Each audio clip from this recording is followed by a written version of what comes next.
Guys, welcome back. It's Redox. Thanks again for joining me here with another CNC Rivals video. And in this video, I'm going to show you guys the No Harvester opening where I build units from the start and I go right for his harvester. Now, unfortunately, I actually made a video on this just now, which was 20 minutes long, but the recording got cut at 5 minutes. So I'm going to remake it, which is fine. I'll play more games. But those last 4 games that I played were pretty good. I actually ended up taking a loss in one of them. And it was because this No Harvester opening cheese failed. Technically, this is a cheese. It's an aggressive start, and it can fail. Okay, it's not always going to give you 100% success rate, because if your opponent counters as well, if he protects his harvester very well, then you're in trouble because he has an early economy lead still going against you. His harvester is still farming crystals and is still alive while you don't have any harvesters, and it takes a longer time for your economy to ramp up. So if you don't kill his harvester, then this cheese will fail, and there's a good chance you may end up losing the game, but it doesn't mean it's the end of the world. There's always ways to come back for sure, as you can capture launch pads or you can build your own harvester. You'll just have a slower start. But anyways, let's go ahead and play a couple of games here where I show you guys this No Harvester opening cheese. It's pretty fun to play when it works, and if it doesn't work, you can always try to come back in the game, but definitely you may end up losing if it fails. So this is the army I'll be using right now. I've got the Missile Squad, the Shockwave, Pitbull, the Predator Tank, Orca Bomber, and the Zone Trooper. Let's go with this unit composition. It's pretty much, I don't have any new units, so I'm just going to use this composition because it should work fine. But basically, I want to open up with the War Factory. So once again, it's going to be no harvesters from the start. We're going to go right into the War Factory, and I'm going to go into a Pitbull this game. Now, I can go into 2 Pitbulls early on here. As you guys can see, as my crystals ramp up to another 40, I'll build another Pitbull here. Now this guy goes for a helipad opening. Seems like he has the talent unlocked, and oh, he does not actually have any harvesters on his side as well. Now he goes for a harvester, but I'm already at a pretty big advantage here because he was not farming from the start, and you can actually block your opponent's harvester from being able to farm crystals by moving onto the tile, pushing him away with your unit like this. Because also my Pitbull is faster moving than his harvester, and this poor little harvester is just getting bullied the heck out by my Pitbull here. So at this point, I mean, he's pretty much screwed. There is a way for him to get back. He has the helipad, and I saw that talent, so he may also have the Orca Bomber. But I guess being a newer player as well, he's might have just given up here. Oh, there we go. Yeah, he does go for the Orca Bomber indeed, and it will indeed one-shot my Pitbull here, unfortunately. And I'm going to go into a Zone Trooper. As you guys see, I got the extra 100 crystals, allowing me to ramp up my economy faster than his, plus I had a Harvester mining on the bottom already from the get-go. We're going to move a Pitbull down again to see if he has that harvester going on, and my Zone Trooper should be able to take care of these Orca Bombers. And yes, there we go. He's got another harvester, and I'm going to just capture this launch pad at this point, as I have the game pretty much in the bag. The Talon and the Orcas will go down to Zone Troopers, as they are air units, and Zone Troopers are Tech Lab units, so they're stronger than your average helipad, barrack, and War Factory units. They're very good against aircraft and vehicles, and I should be able to just easily hold on to this, and we will win the game. So my opponent in this game, I guess he didn't have the he doesn't have the barracks, or I'm not sure if he might have the War Factory, but I'm guessing he had a helipad opening, and the helipad opening does work. You can certainly start off with a Talon, but it was just not the right play against my War Factory opening, as Pitbulls do counter Talons very well. But as you guys see, it works. When it works, as he could not protect his harvester in that game. But if your opponent is able to protect his harvester, that will put you at a disadvantage. So it is a risky start. It is definitely a risky start.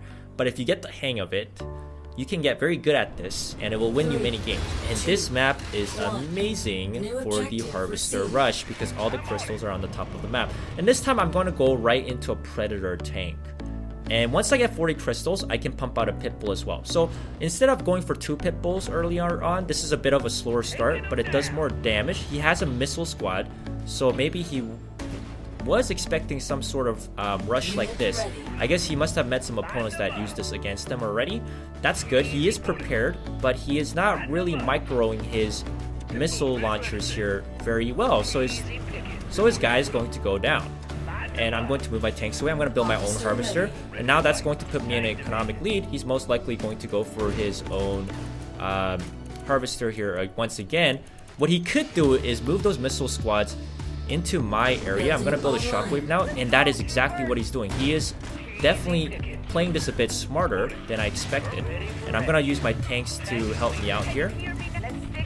I'm going to move another Pitbull here to try to take out this harvester. And I'm going to move my shockwave down here, build another shockwave. And we are going to build a turret here to help my Pitbull out. And let's try to control this launch pad and take out his second harvester here. Ooh, and I won't be able to do that, unfortunately. But it's fine. I'm going to build Tech Lab here at this point. Let's move our tank, as the tank is pretty much going to die anyways. And we will control this first missile.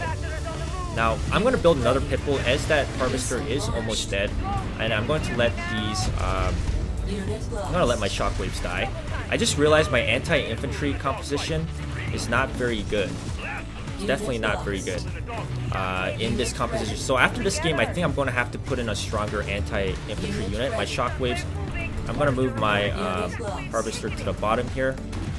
And we are going to move our shockwaves to the bottom, try to control this away, control that launch pad away from him. I'm going to run another Pitbull down the middle as his harvester is weakened. And let's try to get it away from that tank. Let's hold these launch pads here. Oh, he goes for the Wolverine. That is a little bit bad. Let's go for, I mean, I probably shouldn't have built a Tech Lab too early on, especially if I wasn't going to build a Zone Trooper right away. Let's move our Wolverine here. Let's take out that Pip. That Pitbull should be able to take out that. Yes, it does take it out. We're going to go for one Zone Trooper. Try to get control of that middle launch pad here. Let's move that Orca Bomber away. And then once it loads, it should take out... It should take out that... oh, let's move that Zone Trooper here. Oh, it does not take that out. That sucks.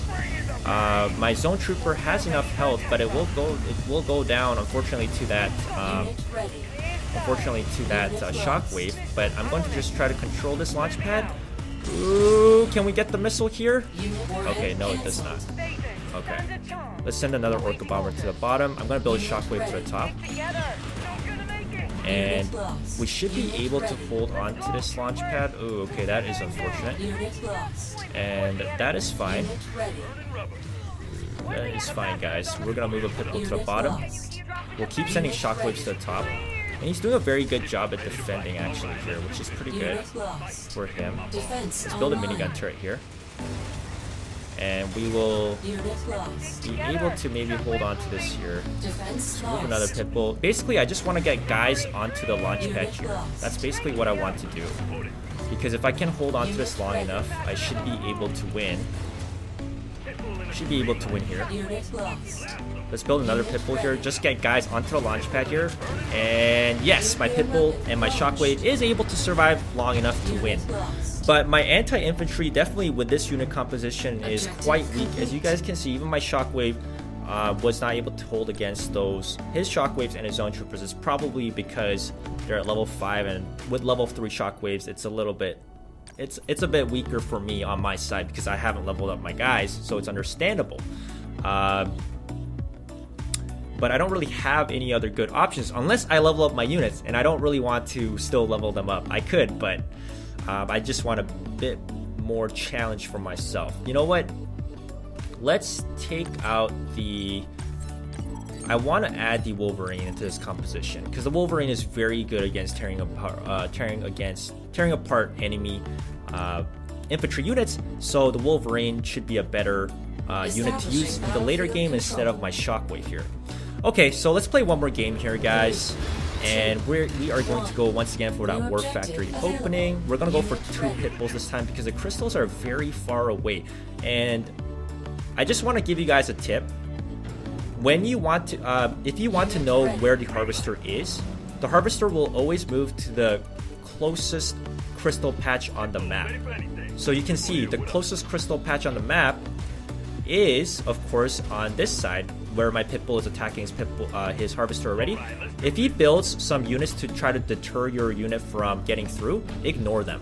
Ignore it. So I'm ignoring his missile squads and I'm going immediately for the Harvester, because this rush, if you don't kill his Harvester, is pointless. Is absolutely pointless. And I'm going to move my Pitbull into a Crystal Patch to stop him from farming for a while I'm going to build one Shockwave. And this will stop his economy for a bit here. This will stop his economy for a bit. We're going to go for 2 Shockwaves as he's moving his level 5 Shockwaves on the map here. And we're going to build a minigun turret here to help my Shockwaves out, deal some damage. Ooh, and I lose my Pitbull there. We'll send another Pitbull down to the bottom, and we'll capture this missile here. Yeah, this missile should be ours. And I'm going to send my Shockwave here to support my Pitbull here, take out that missile squad. And my Pitbull should be able to take care of this Harvester here. And we are going to go for a Tech Lab once this Harvester goes down. Now, my Pitbull is not killing it fast enough, but I think it should take it out. Yes, it will. That's good. I'll let it die, and I'll build a Wolverine now. We'll build 2 Wolverines, as we have now enough crystals from the extra bonus we get. And this will make my life easier dealing with these higher level Shockwaves. Even with the missile squad, they're good against them. And I just really need to build these Wolverines, and I'm good. I'm going to build another Pitbull to see if I can harass his mineral line again. But we're going to continuously build Wolverines at this point. And hold the line, boys. That's what we're going to do. So as you guys can see, this War Factory opening does work very well when your opponent cannot protect his Harvester. As long as you're proactive on the map and you can kill it, you are in a good spot. But if you fail to kill his Harvester, you'll be behind in economy and it can cost you the game. So there we go, guys. We will end the video right here. This strategy is a risky strategy if you don't know how to pull it off. Just be warned on it, and just be very careful. Just be very careful when you do this strategy.